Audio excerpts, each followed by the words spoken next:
Paper. Whether you're using it to take notes in class or dry your hands in the bathroom, it's a commodity that has a cost to both our school and our planet. And students don't often realize how much of it is really being used. In 2016, teachers copied just over 2.5 million sheets of paper. The following year, the copies almost doubled at almost 4.1 million sheets. In 2018, when the library closed, paper went up to almost 4.5 million sheets. The paper in 2016 cost about $20,000. In 2017, cost about $40,000, and last year cost almost $46,000. As of February 1st this year, Mira Costa have used over 2 million sheets of paper, putting us just below the rate of last year, even though the library is open and textbooks are available. On average, one tree provides over 8,000 sheets of paper, meaning that last year, Costa used more than 550 trees to supply copy paper, or about 3 trees every day. This doesn't include all of the other ingredients that go into making paper, like bleach, dyes, ink, sizing agents, and fillers. Paper isn't cheap, and the cost is only going up. The cost of one ream of paper has gone from $31 about 5 years ago to $41 now. We order paper in reams. Every ream of paper is $41 for white paper and $61 for colored paper.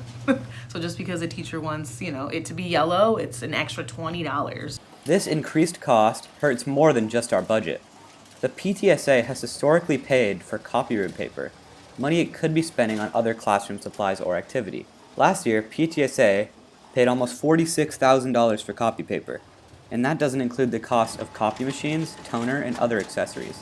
Putting this into perspective, the amount spent on photocopies was just short of the average starting teacher salary. But how much of this paper is really being used out of necessity? Many teachers at Costa believe the best way to learn is writing on paper.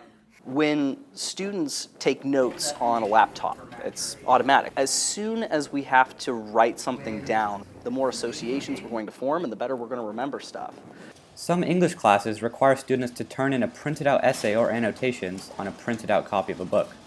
A majority of these materials can be assigned and turned in through online resources like Canvas and Google Classroom.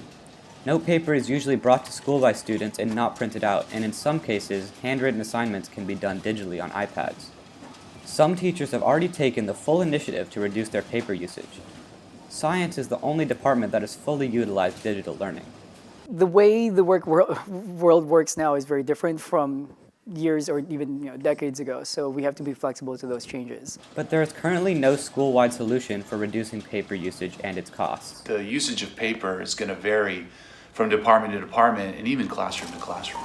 But to the degree that we can use our online learning management systems to post items, the more we can do that, the better off we'd be. But that requires teacher expertise to figure that out. For the Mustang Morning News, this is Matthew Cullen and Walker Watson.